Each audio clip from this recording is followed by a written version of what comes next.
사람은 배워야 된다. 이것을 제가 이번 주에 느낄 수가 있었습니다.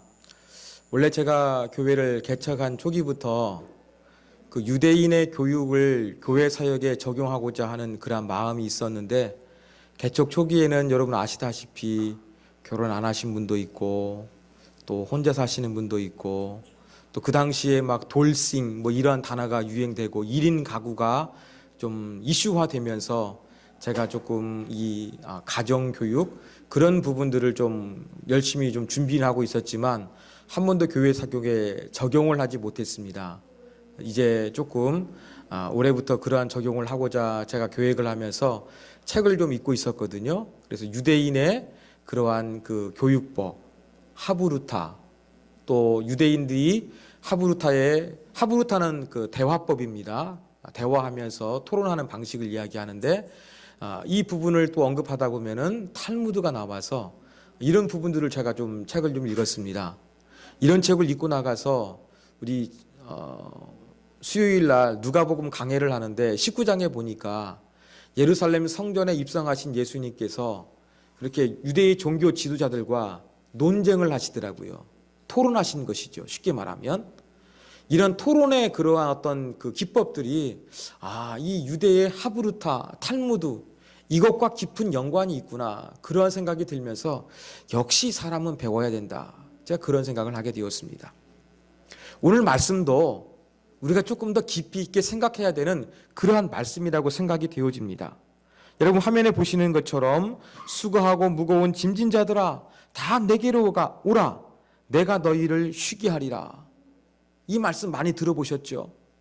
교회에서 그렇게 크게 부착해 놓기도 하고, 어떤 교회에서 그 전도용품 만들 때에도 이러한 문구를 만들기도 하고, 달력에도 자주 들어가는 문구가 바로 이 구절입니다. 이 구절을 보면 그냥 우리 인생의 모든 힘들고 무거운 짐 그냥 주님께 가면 주님께서 전부 다 해결해 주실 것처럼 그렇게 생각이 되어집니다. 그리고 땅 짚고 헤엄치듯 쉬운 인생이 없듯이 우리가 전부 다 힘들고 어려운 인생사를 겪기 때문에 이 말씀이 적용이 되는 것이거든요. 그래서 많이 인용되지만 이 말씀을 조금 더 우리가 더 깊이 있게 이해할 필요성이 있습니다. 오늘 설교는 바로 이 말씀이 어떠한 의미가 있는지 보다 깊이 있게 한번 그 의미를 저와 여러분이 함께 찾아보고자 합니다. 오늘 이 말씀을 이해하기 위해서 오늘은 제가 두 이야기를 여러분에게 좀 길지만 전해드리고자 합니다. 먼저 첫 번째 이야기는 우리나라를 떠들썩하게 만들었던 이명박 전 대통령의 이야기를 좀 해보겠습니다. 그냥 편의상 MB라고 제가 명칭하겠습니다. 여러분, MB는 대형교회 장로이기 때문에 분명히 기독교 신앙을 확실히 고백하고 가지신 분입니다. 그런데 왜 이분이 돈에 이렇게 집착한 것일까? 그게 저의 관심사였습니다. 느헤미야를 강의하고 있었기 때문에 이런 부분들을 가지고 이렇게 설교할 수는 없었지만 제가 이분 때문에 참 고민을 많이 했습니다. MB에 대한 이야기 중에서 집중되는 것이 돈에 대한 이야기입니다. MB에 대한 혐의는 모두 돈으로 얽히고 설켜 있습니다. 그를 경험한 많은 사람들이 공통적으로 언급하는 것은 지나치게 돈에 집착한다는 것입니다. 우리 교회 우리 집사님 중에도 오랫동안 금융업에 종사하신 분이 계세요. BBK 사건 때문에 간접적으로 그 MB 쪽을 경험하신 분이 있는데, 그분이 MB를 표현하시기를 시정잡배다, 그렇게 저한테 말씀을 하시더라고요. 자기가 사는 집을 빼놓고 전 재산을 사회에 환원하겠다, 이렇게 이야기하고 청계 재산을 만들었지만 그 외에 숨겨놓은 비자금이 뭐 몇 억이 아니라 조단이라는 그런 이야기가 있습니다. 왜 이렇게 돈이 많이 필요했을까요? 이 나라의 최고의 자리에 올랐고 또 장로님이 되셨고 나이도 지긋하신 분이 그렇게 왜 이렇게 많은 분이 필요했을까요? 저는 이 부분이 이해가 안 됐습니다. 그리고 왜 이렇게 돈에 집착하면서 살아가는 모습, 추한 모습을 보여주고 있는데 그렇다고 그러면 이분에게는 기독교 신앙은 어떤 의미가 있는 것일까? 이러한 고민을 저는 정말 오랫동안 해봤습니다. 기독교 신앙은 정말 돈 앞에서는 무력한 것일까? 예수 믿는다는 것은 어쩔 수 없는 한계를 가진 종교 행위에 불과할 것인가? 저는 MB를 보면서 이러한 생각을 수없이 되뇌었습니다. 그러면서 MB가 돈에 집착하는 이유를 제가 본 기사 중에는 두 가지가 있었습니다. 첫 번째 분석 기자는 바로 뭐냐면 정신과 전문의가 이런 얘기했습니다. MB가 돈에 집착하는 이유는 어린 시절 어머니와의 애착관계 형성에 실패한 것이 원인이다. 어릴 때부터 자기가 존중받지 못하니까 상처가 돼서 큰 구멍이 있는데 이 구멍의 허전함을 메우기 위해서 돈에 대한 강한 집착이 생겼다. 이렇게 해석하는 사람의 기사를 제가 읽었습니다. 이것은 제가 볼 때 설득력이 조금 떨어지는 것 같습니다. 또 다른 분석은 MB가 어린 시절 가난 때문에 받은 상처로 인해서 돈에 집착하게 만들었다. 그렇게 분석하는 것을 봤습니다. MB는 1941년 오사카에서 좋게 말하면 이주 노동자의 아들로 태어났습니다. 45년 해방이 되니까 고향 땅 포항으로 돌아왔습니다. 5살쯤의 나이 가운데 이제 다시 일본 문화가 한국 문화, 새로운 환경 가운데 적응을 해야 됩니다. 집안은 가난했습니다. 여기에서 얼마나 자아 형성되는 것이 어려움이 있을까 우리가 상상해 볼 수가 있습니다. MB는 감수성이 예민했던 시절 어머니를 따라 죽도시장에서 리어카를 끌면서 행상을 했습니다. 낮에는 장바닥에서 돈을 벌고 밤에는 야간학교를 다니며 공부를 했습니다. 이런 어린 시절과 사춘기 시절의 지긋지긋한 가난으로 인해 그의 DNA 구조가 바뀌었을 것이라는 것입니다. 돈이 있어야 살아남을 수 있다. 이러한 생각을 하게 되었고 돈에 대한 강한 집착이 형성되게 되었다. 이렇게 분석한 것을 제가 보았습니다. 사람들은 왜 MB가 돈에 집착하는 것일까? 어린 시절의 어머니와의 그 좋은 관계의 실패, 또 어린 시절의 가난으로 말미암아 돈에 집착한다. 이렇게 분석한다고 말씀을 드렸습니다.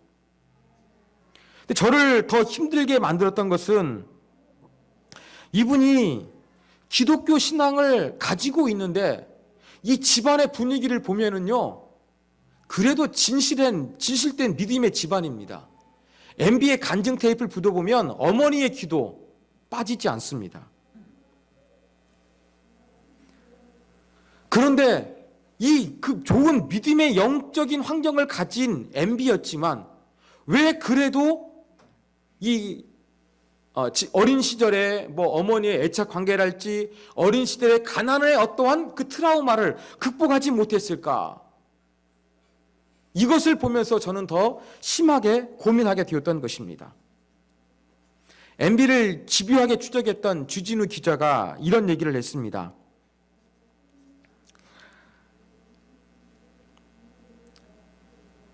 MB 여동생은 전도사입니다. 제가 설교를 준비해서 다 자료를 뒤져보니까 북한 쪽에 비전을 두고 있으니까 선교사라고 이렇게 호칭하고 있더라고요. 그런데 MB의 비자금 문제가 불거지니까 아마 형제들이 어떻게 할 것인가 같이 모여가지고 대응책을 골몰했던 것으로 보입니다. 그때 이 MB 여동생, 이 전도사님께서 오빠의 비자금 문제를 덮기 위해서 그 돈을 선교 자금에 썼다. 선교단체에 기부했다는 증명서를 발급을 했습니다. 그리고 그 장남인 이상득 회장의 집에서 같이 모였습니다. 근데 그때 이 거짓말로 이 영수증 써준 거에 대해서 이 전도사님이 신앙적인 가책을 느낀 거예요. 그래가지고는 2끼를 금식하면서 거실에서 그 회개 기도를 했다고 합니다. 그럼 이런 은밀한 얘기를 주진우 기자 어떻게 알았을까요? 여기에 참석했던 가족이 자기한테 이야기해줘서 알게 됐다고 합니다. 그 정도로 보면은 상당히 신실한 면이 있는 그러한 집안의 기독교적인 배경을 가지고 있어요. 그럼에도 불구하고 장로님 되신 분이 돈에 대한 집착을 벗어나지 못했다. 참 이 부분을 저는 오랫동안 고민을 했던 것이었습니다. 또 다른 이야기를 하나 말씀드리겠습니다. 이번에는 만난 적이 없는 저 유명한 사람들의 이야기가 아니라 이 자리에서 함께 예배 드렸던 어느 성도님에 대한 이야기입니다.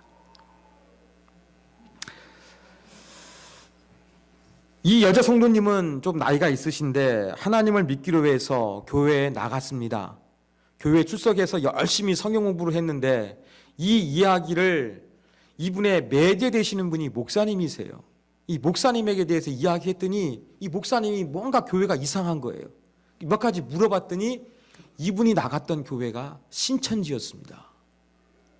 그래서 이분이 바른 교회로 전도하기 위해 서다가 저희 아버님하고 연결되었고 저희 교회, 좀 집은 파주시지만 저희 교회로 출석하시게 되었습니다. 우리 교회 나오시면서 그래도 뭔가 느끼셨나 봐요. 뭐 이렇게 좀 감동도 받으시고 말씀할 때 뭐가 막 딱 들어오는 것처럼 그런 느낌도 경험을 이분이 하셨어요. 그리고 배우고자 하는 열정이 있으셔가지고 저하고 새가족 공부를 하기 위해서 파주에서 교회까지 승용차를 몰고 3번 오셔서 공부하시면서 뭔가 조금을 잘 알고 가시는 것처럼 감사하다고 그런 표현도 하셨습니다. 제가 이분에게 직접 들은 것이 아니라 그 매제 되시는 목사님을 통해서 듣기로는 좀 재산이 좀 되는 것으로 제가 들었습니다. 그리고 이분도 나오시면서 본인을 소개하시는데 남편은 의사셨는데 암으로 세상을 떠나게 되었고 자녀들은 출가를 했고 혼자 사시는데 그 아는 사람이 요양병원을 운영을 했는데 그 요양병원을 운영했던 사람이 조금 자금이 부족하니까 본인한테 투자를 하자 해가지고 이분도 같이 요양병원에서 이제 근무를 하고 있다고 들었습니다. 그러다가 어느 정도 지나다 보니까 이 요양병원을 설립했던 분이 심각한 질병이 걸려서 병원에 있는 거예요. 그래서 이분이 병원의 모든 것들을 책임져야 되는 상황이 발생하셨다. 그렇게 저희들한테 이렇게 말씀을 하셨습니다. 이러한 상황에서 우리 장로님 또 권사님 모시고 함께 새가족 신방을 갔습니다. 신방을 가니까 파주에 아주 TV에 나오는 그런 잔디밭 있고 바베큐 시설 있는 2층으로 된 전원 주택이었습니다. 예배 끝나고 식사하면서 말씀하시는데 일산 정발산동에 좋은 주택이 있는 것처럼 그 일산에도 주택이 있고 거기는 세를 주고 조금 자연적인 것이 좋아가지고 파주 쪽으로 집을 구입해서 이사했다고 제가 들었습니다. 그런데 작년 1월 중순 이후에 이분이 교회에 안 나오시는 거예요. 여러분도 되게 궁금하셨죠? 제가 전화를 드렸습니다. 그랬더니 요양병원에서 문제가 생겨서 주일날 예배 드리러 못 나가는 상황이다. 그렇게 말씀을 하시더라고요. 저도 좀 이해를 했습니다. 근데 2월 말쯤 됐는데도 여전히 계속 못 나오시는 거예요. 근데 갑자기 제가 이분을 한번 찾아가야겠다. 이제 그런 마음이 들었습니다. 그래가지고 이분이 근무하시는 요양병원이 무엇이었는지 제가 한번 여쭤봤던 기억이 있었고 그 이름을 잠깐 메모해 두었거든요. 그래가지고는 그걸 찾아가지고 그 요양병원 인터넷 검색해가지고 찾아갔습니다. 찾아가서 직원한테 아무 계시냐 그러니까 모른대요. 이분 운영하신다고 그랬는데 아니냐 그러니까 모른대요. 이상하다 제가 그러니까 잠깐만요. 그래서 이름을 다시 기억해 보더니 이분이 요양병원에서 작년 여름까지 요양보호사로 근무하셨다는 것을 저한테 말씀해 주셨어요. 다른 곳일까 해가지고 제가 본고치 안에서 막 파주에 있는 요양병원 많이 검색해서 전화를 막 해봤습니다. 그러니까 이분의 성함을 말씀드리니까 이분이 운영하는 요양병원은 안 남았습니다. 그래서 제가 이분이 그 등록카드 주셨던, 저희가 신방했던 그 주소를 가지고 와서 제가 집 앞에 갔습니다. 배를 눌렀는데 반응이 아무도 안 계시더라고요. 우편함이 있지 않겠습니까? 우편함을 받습니다. 우리 성도님의 이름으로 된 우편물도 있었고 낯선 이름도 있는 거예요. 가만히 보니까 우리 성도분의 이름으로 되어 있는 것은 보험회사에서 보내준 것이었는데 다른 낯선 이름으로 된 것은 관공서에서 보내는 거였습니다. 느낌이 이상하네. 제가 교회로 돌아왔습니다. 1층 건물주였잖아요. 1층 부동산에 가가지고 제가 등기부 등본을 띄워봤습니다. 띄워봤더니 그 관공서에 보내주었던 그분의 성함이 맞는 거예요. 그리고 이 집은 이 부모님으로부터 70년대 중반인가 말에 그렇게 상속받은 재산이지 최근에 거래가 없는 그러한 집이었습니다. 제가 얼마나 충격을 받았겠습니까?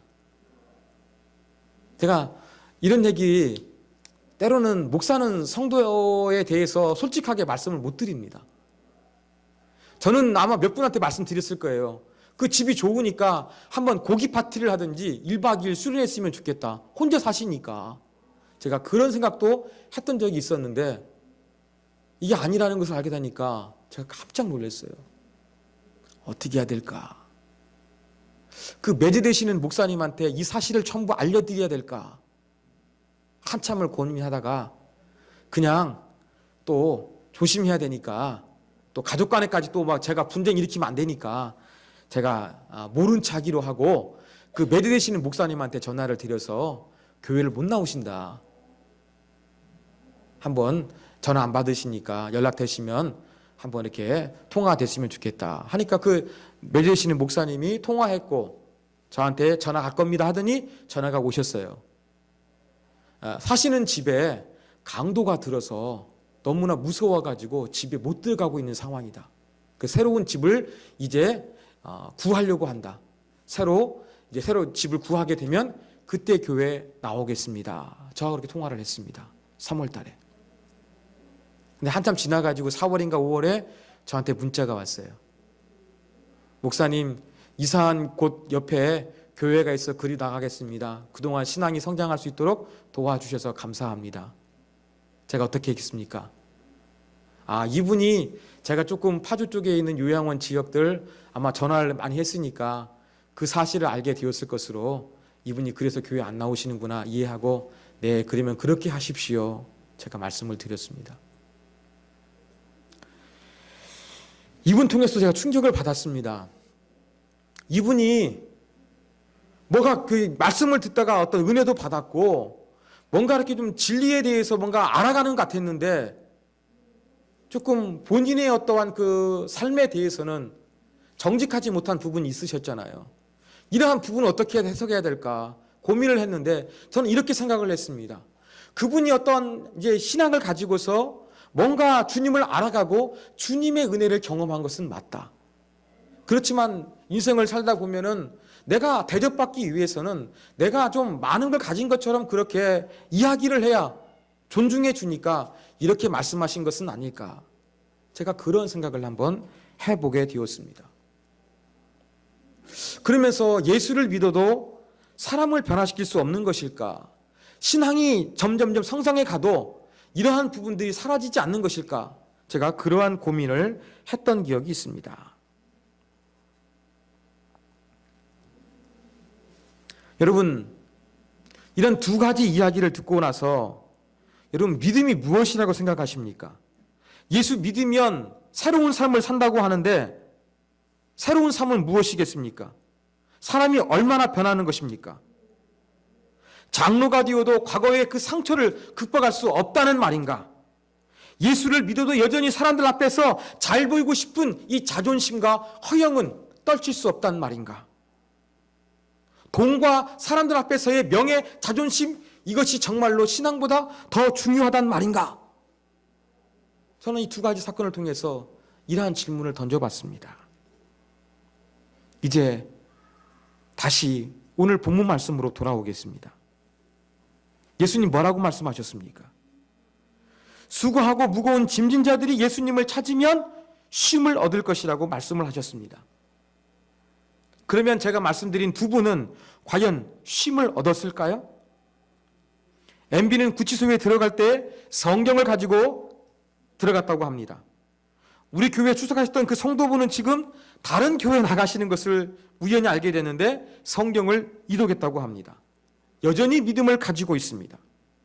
그들의 신앙을 저는 폄하하지는 않습니다. 그럼에도 불구하고 예수님 안에서 진정한 쉼과 자유함을 누리지는 못했다고 저는 생각을 합니다.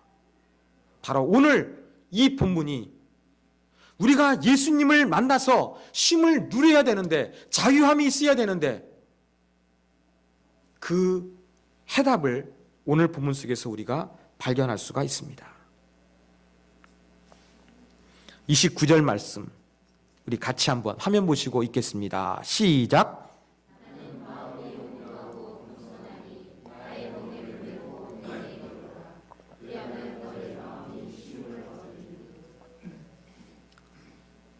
예수님 뭐라고 말씀하셨습니까? 쉼을 얻는다고 말씀하셨는데 언제 쉼을 얻는다고 말씀하셨습니까? 내게 배우라고 하신 거예요. 인생의 힘든 짐, 과거, 자존심, 허영, 세상적인 가치를 좋아하는 것들, 이런 부분들을 우리가 완전히 떨쳐버리고 자유하는 이 편안한 상태를 갖기 위해서는 예수님에게 배워야 한다는 것을 우리가 기억해야 되겠습니다. 여러분, 예수 믿는다고 이 자리에 예배 드리면, 한 시간 있다 가게 되면 내 삶이 달라지고, 내 자존심이 그냥 달라지고, 내 허영심이 사라지고, 욕심이 사라지고, 내 과거의 아픈 쓴뿌리가 치유되는 거 아닙니다. 예배 드려도 예전의 내 모습 거의 그대로의 가능성이 정말 높습니다. 그래서 우리 가운데 필요한 건 무엇입니까? 예수님 안에 예배하면서 예수님에게 배우는 것이 필요합니다. 배움은 무엇입니까? 학습이에요. 학습은 저절로 되는 것이 아니라 훈련으로 되는 것입니다. 그러므로 우리가 쉼을 얻기 위해서는 저절로 예수 믿으면 자동적으로 결과론적으로 따라오는 것이 아니라 우리가 예수님과 함께하며 예수님의 훈련, 예수님과 함께하는 그런 과정을 통해서 우리가 쉼을 얻게 된다는 것을 우리가 기억했으면 좋겠습니다. 그런데 예수님이 주시는 쉼은 어떠한 쉼입니까? 앞으로 성경 구절을 보시면 너희 마음이 쉼을 얻으리니, 앞에 성경 구절입니다. 너희 마음이 쉼을 얻으리니 그렇게 말씀해 주셨어요. 예수님은 우리 가운데 쉼을 주시는데 어떤 쉼입니까? 마음의 쉼을 주시는 겁니다. 마음의 쉼. 그러니까 외형적인 게 아니라 가장 근본적인 것부터, 마음으로부터 쉼을 주시는 분이에요. 근데 여기서 쉼을 얻는다고 그랬는데 원래 그리스어는 발견하다, 경험하다입니다. 예수님께 배우면서 예수님 안에 있는 것을 뭐 하는 겁니까? 발견하고 얻게 되는 겁니다. 지난 과거의 상품, 과거의 아픔, 트라우마, 교만과 어떤 나의 자존심, 시기, 질투, 이기적인 것, 이러한 모든 것들이 변하게 되는 것이 바로 무엇이냐? 예수님에게 배우며 그 예수님 안에서 발견하게 되면 마음의 근본적인 평화가 들고 모든 것으로부터 자유하게 되는 진정한 안식과 쉼을 누릴 것이라고 예수님께서 말씀하여 주신 것입니다. 그렇다면 우리가 예수님께 무엇을 배워야 될까요? 내게 배우라 말씀하셨는데 무엇을 배워야 될까요? 예수님 말씀하셨어요. 나의 멍에를 메고 배우라 그랬어요. 멍에가 뭔지 아십니까? 아마 도시 자라신 분은 잘 모르실 거예요. 보시면 이 소의 목에 쓰여지는 게 있죠. 이게 멍해입니다. 짐승에게 어떠한 마차 같은 걸 끌게 하든지 아니면 밭을 경작할 때 인간애보다 이 소들이 힘이 세니까 그 힘을 인용하기 위해서 소의 그런 머리 가운데 씌웠던 것이 바로 무엇이냐면 멍에입니다. 근데 멍에가 두 개죠. 예수님 당시에는 멍에가 두 개인 소가 이렇게 한 결의를 이루어 가지고 밭을 경작했다고 합니다. 왜냐? 팔레스틴 땅은 아주 척박해요. 그래가지고 소 한 마리의 힘도 밭을 경작하기는 힘들어요. 소 두 마리는 돼야지 밭이 조금 갈아지는 것입니다. 그래서 팔레스틴에서 밭을 경작할 때에 이 멍에를 씌울 때는 한 마리용이 아니라 대부분 이 두 마리용을 세웠습니다. 자, 이러한 문화적인 배경을 이해하면서 이 말씀을 이해하시면 됩니다. 그러면 내 멍에를 메고 내게 배우라는 건 뭐예요? 예수님이 쓰셨던 맹해를 벗어가지고 나한테 주시는 것이 아니에요. 어떤 의미입니까? 이 그림 보여주시면 됩니다. 한쪽에는 예수님이 있고 한쪽에는 누가 있는 거예요? 내가 있는 거예요. 그래서 뭔가 이동을 하든지 뭔가 하는데 예수님하고 함께 하는 거예요. 여러분, 두 마리 소가 이 멍에를 쓰고서 같이 하기 위해서는 어떻게 해야 됩니까? 보조를 맞춰야 되는 거예요. 우리가 삶의 진정한 쉼과 안식을 누리기 위해서 필요한 건 뭐예요? 예수님이 멍에를 쓰고 계세요. 나도 예수님 옆에서 멍에를 쓰고 예수님의 걸음걸이, 예수님의 그 모습에 맞추어 가지고 함께 따라가다 보면 우리가 정말로 배워서 거기에 예수님을 통해서 참된 쉼과 안식과 평안을 발견하게 된다. 이것이 바로 본문의 말씀인 것입니다. 근데 여기서 한 가지 의문이 들 수 있어요. 아니, 내 쉼을 위해서는 내 목에 아무것도 없어야, 아무것도 걸친 것이 없어야 편안하고 쉬지 않겠습니까? 그렇게 반문하실지도 모르겠습니다. 여러분, 진정한 쉼은요, 진정한 평안은요, 무의도시 가는 게 아닙니다. 아무것도 안 하면서 밥만 먹는 거, 이것도 정말 힘듭니다. 저희 아버님도 은퇴하셨는데요, 그런 말씀 하시더라고요. 무료하대요. 무료하시대요. 그래서 막 붓글씨도 쓰시고, 지금에 뭐 저한테 이번 주 전화하셔가지고 뭐 시인 등단하셨다고 막 그러시는데, 막 그런 일 하시는 거예요. 왜 그런 일 하십니까?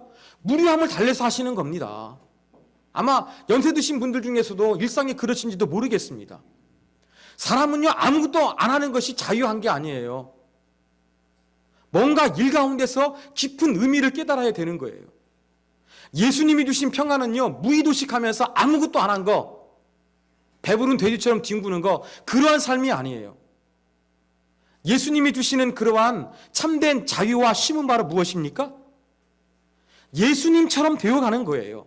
예수님의 멍에를 옆에서 함께 메고 걸어가다가 예수님과 발을 맞추면서 예수님을 알게 되고 예수님의 의도, 예수님의 삶, 예수님의 정신을 발견하면서 내가 예수처럼 작은 예수가 되는 거, 바로 그때에 진정한 쉼이 있다, 예수님이 말씀하여 주신 것입니다.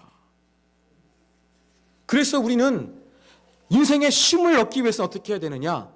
내 짐을 벗고서 예수님과 함께 배우며 예수님과 멍에를 메고 가다 보면, 예수님을 통해서 이 예수님의 멍에를 메고 같이 짐을 지다 보면 새로운 자유함과 어떤 기쁨을 발견하고 누리게 되는 것입니다.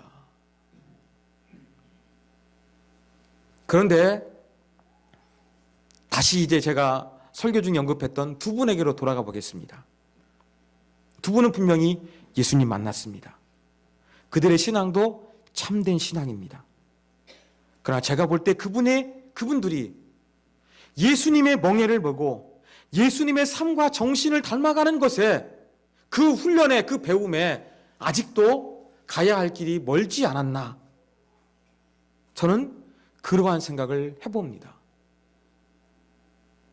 기독교 신앙이 돈과 과거의 아픈 기억들을 뛰어넘을 수 없고, 기독교 신앙이 남에게 잘 보고 싶은 그 어떠한 그 모습들, 자존심과 허영과 출세와 성공욕, 이러한 것들을 극복할 수 없는 것이 아니라 진정으로 예수님을 통해서 예수 믿는 것이 무엇인지, 참된 자유와 기쁨은 어디에 있는지 이것을 발견하지 못했기 때문에 이런 모습을 보이지 않을까 그런 생각을 해봤습니다. 사랑하는 여러분, 저희 세움교회는 작은 교회입니다만 정말로 예수님의 삶과 정신을 닮아가는 그러한 성도들이 되셨으면 좋겠어요. 우리가 예배하고 예수님 닮는다고 하는데 그것이 정말로 추상이 아니라 제가 말씀드렸던 것처럼 여러분의 삶에 가지고 있던 과거의 아픔도 뛰어넘고 어떤 세속적인 어떤 그런 생각들도 뛰어넘는 하나님의 은혜, 하나님의 살아계심, 그 예수 그리스도 통해서 주시는 자유함, 이런 부분들을 여러분들이 발견하셨으면 좋겠어요. 저는 여러분이 그렇게 내면이 변하고 성장하셨으면 좋겠습니다. 이게 바로 진정한 예수님과의 만남인 것입니다. 이럴 때 진정한 쉼과 안식이 있는 거예요. 여러분, 우리에게도 부족함이 있습니다. 연약함이 있습니다. 과거에 어떤 트라우마가 있을 수도 있고 어떤 인간적인 기질의 약점이 있을 수도 있고 또 쉽게 바뀌지 않는 그러한 부분도 있을지도 모르겠습니다. 그렇지만 이런 모든 부분들까지 예수님과의 만남을 통해서 달라지고 변화되는 게 그게 진정한 신앙생활입니다. 그리고 이런 부분들을 위해서 우리가 같이 주님을 의지하고 주의 역사하심, 성령의 충만함을 우리가 사모하다 보면 우리의 삶이 변하고 달라질 수가 있습니다. 저는 이것이 바로 진정한 신앙인의 모습이라고 생각을 합니다. 세상에 감동을 주는 것, 교회가 몇 명 전도했다, 어떠한 큰 위대한 교회 건축을 했다, 이런 걸 통해서 하나님의 살아계심이 전달되지 않습니다. 세상에 없는 것, 세상에서 바꿔지지 않는 것, 예수님을 통해서 우리의 삶과 우리의 태도와 우리의 인격과 우리의 습관과 우리의 과거가 치유될 때 거기에 사람들은 감동하고 정말로 예수님은 살아계시는구나, 정말로 기독교 신앙은 진리이구나, 이런 부분들을 사람들은 발견하게 될 것입니다. 사랑하는 여러분, 예수님을 통해서